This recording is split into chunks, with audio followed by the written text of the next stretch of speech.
Welcome back. As promised, we are speaking with Treasure Coast Congressman Brian Mast. He's here to answer questions about reopening Florida, testing, and what's being done in Washington to help America get back on its feet. And Congressman, first of all, thanks for being here today. Start by talking a little bit about Florida's response. You know, the media has been praising states like New York and all that they've done, but Governor DeSantis has been given a lot of negative press. Do you think it's deserved, the criticism?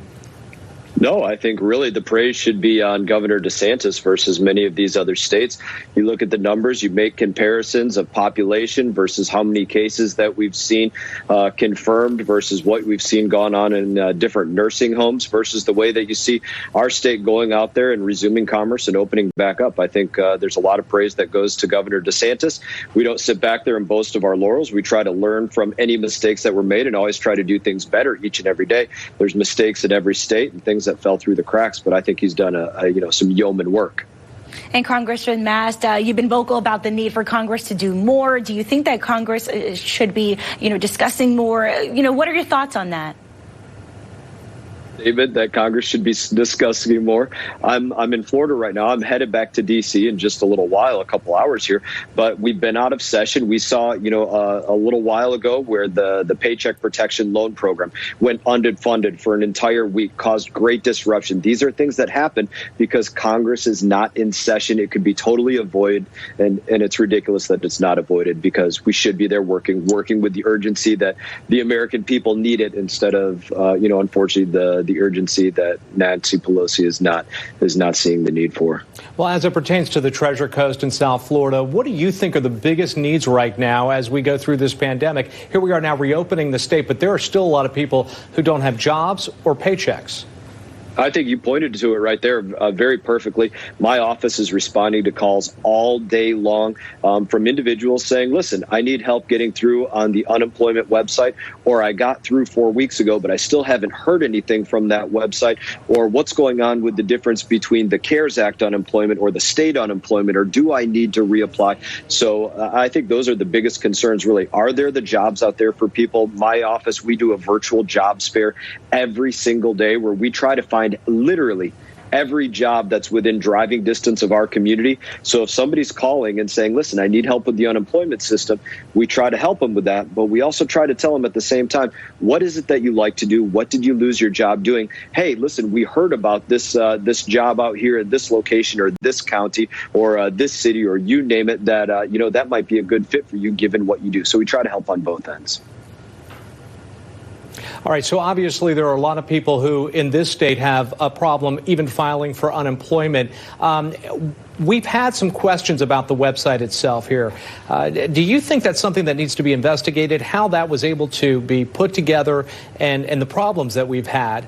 A lot of the issues that we're having here in the state have to do with that website. No, listen, you see a problem that's identified, which there very clearly was identified a problem.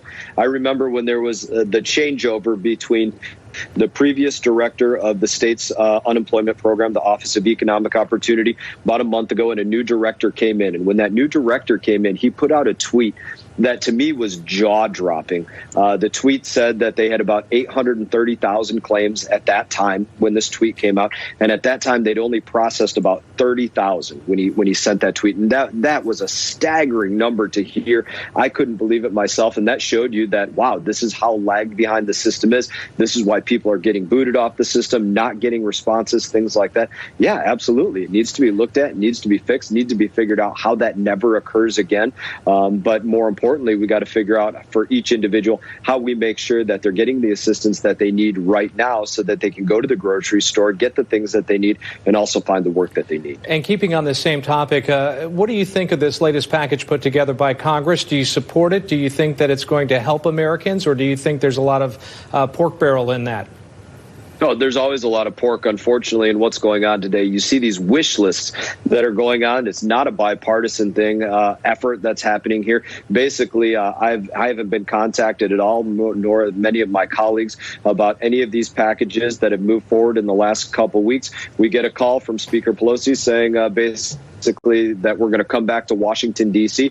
for 24 or 48 hours, vote on something that they've worked on behind closed doors without allowing us any input on, that has a host of different things, funding for arts, humanities, things like that, as easy examples of funding for things that are not the big deal. There's an old saying in the military, make the big deal the big deal. Well, you know what? If you're not putting dollars towards getting businesses reopened or helping individuals that are unemployed or others, then you're not making the big deal the big deal. Do you worry about the fallout, especially in an election year, not supporting that package right now or even raising objections might look poorly with your constituents?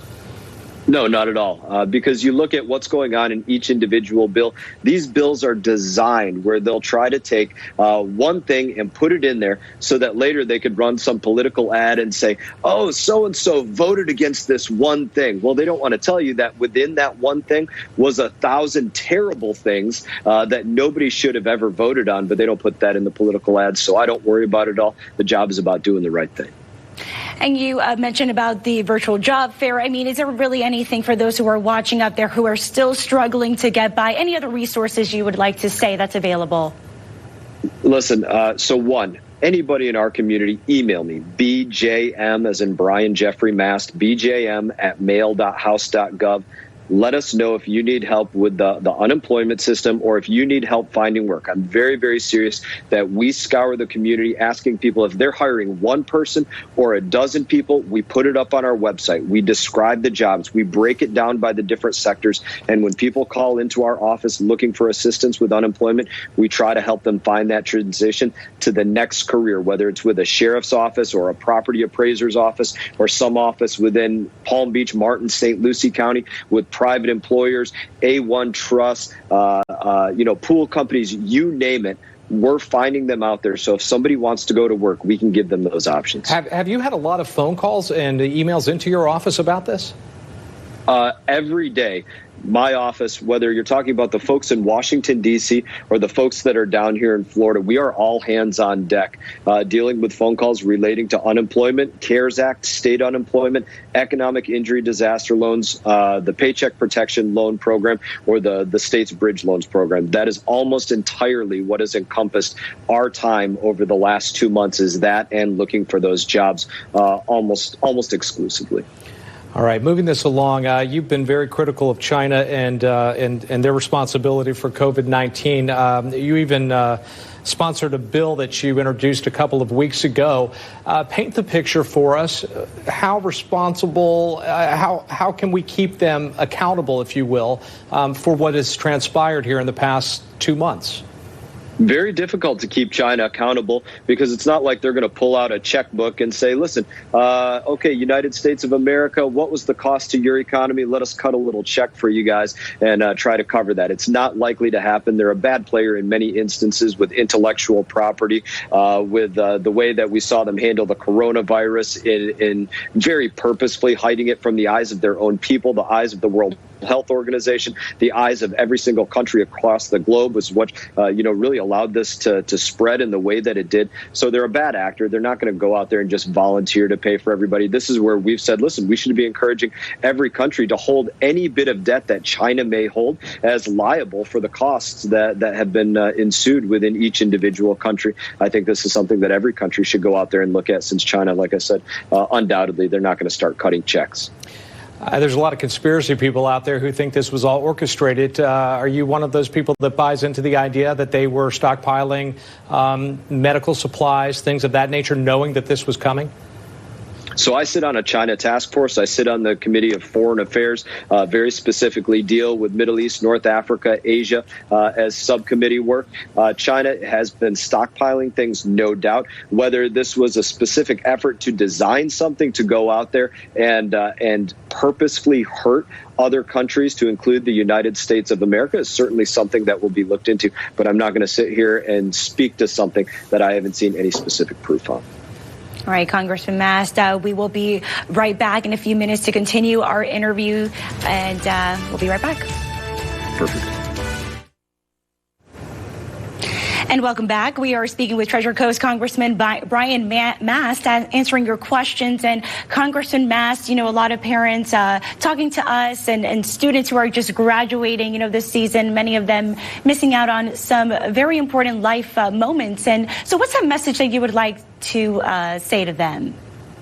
Look, I would give them this message. We all face challenges in life. We know that this is probably one of the first major hurdles for a lot of our young people out there. But when we face a challenge, we get to choose whether that challenge destroys us or defines us, or if we use it as a tool that makes us the strongest that we've ever been. And I'm very confident in our resilient young people that graduated this year that they'll take this experience and they'll become the strongest that they've ever been as a result of it and move forward in incredible ways. I look forward to seeing what they accomplish. And Congressman, finally, I'm not sure if you'll be attending the SpaceX launch tomorrow, but give us some sense of the significance of tomorrow and getting back into this new era of space travel. So number one, I wanted to attend that SpaceX launch tomorrow. As I said, I got to head back to Washington, D.C. in just a couple of hours here, so I'll be headed up there. Won't be able to make it. In that, space looked at as the final frontier. What is the United States role going to be there? We haven't launched, people from our own soil, manned space launches from our own soil in years. This is an exciting moment that I think the whole country is ready to see that occur, to see that kind of milestone. It's the kind of thing that as Americans, it makes our chest go out, makes our chin go up in the air, puts a little pride in us, which is what we love, pride in our country, and this is a good reason to have it. All right, Congressman Brian Mast, Treasure Coast Congressman, thank you as always for joining us. That's going to do it for this special edition of CBS 12 News. We'll be back coming up tonight at 5 o'clock.